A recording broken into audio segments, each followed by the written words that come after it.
ධනික මේ ඔක්කොම බිස්නසස් නැතුව හෙට නම් අලුතෙන්ම පටන් ගන්න. ධනිකයි AI විතරක් තිබ්බනම් මේ ඔක්කොම තනියෙන් කරගන්න පුළුවන්. ඔක්කොම තනියම කරගන්න පුළුවන්ද කියලා එක නම් සැකයි. හැබැයි ඇත්තටම දැන් මේ වෙනකොට දැන් අලුත් බිස්නස් එකක් පටන් ගන්නකොට මේ අයිඩියාස් ඉතාම වැදගත්නේ. දැන් ඉස්සර ඉඳන් ඇත්තටම අයිඩියාස් ආවට පස්සේ අපිට වැදගත්ම පාර්ට් එකක් තමයි මේ අපේ අයිඩියා එකක් වැලිඩේට් කරගන්න එක.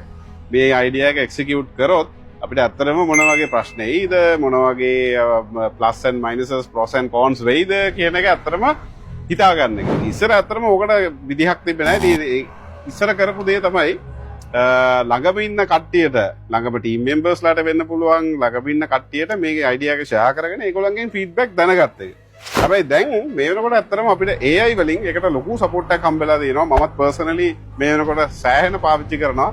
අලුතෙන් හිතරෙන අයිඩියාස් වැලිඩේට් කරගන්න.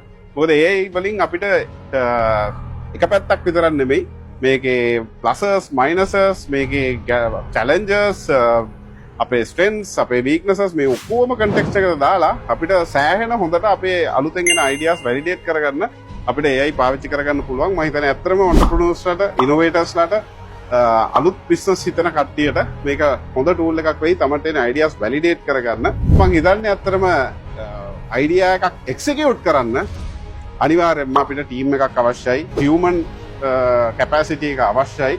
මොකද ඒකට AI දන්න AI වලින් වැඩ ගන්න මිනිස්සු තමයි මම හිතන්නේ ඉස්සරහට අපිට අවශ්‍ය වෙන්නේ. මට AI වලින් තනියම බිස්නස් එකක් කරගෙන යන්න පුළුවන් කමක් තියෙනවා කියලා මම හිතන්නේ.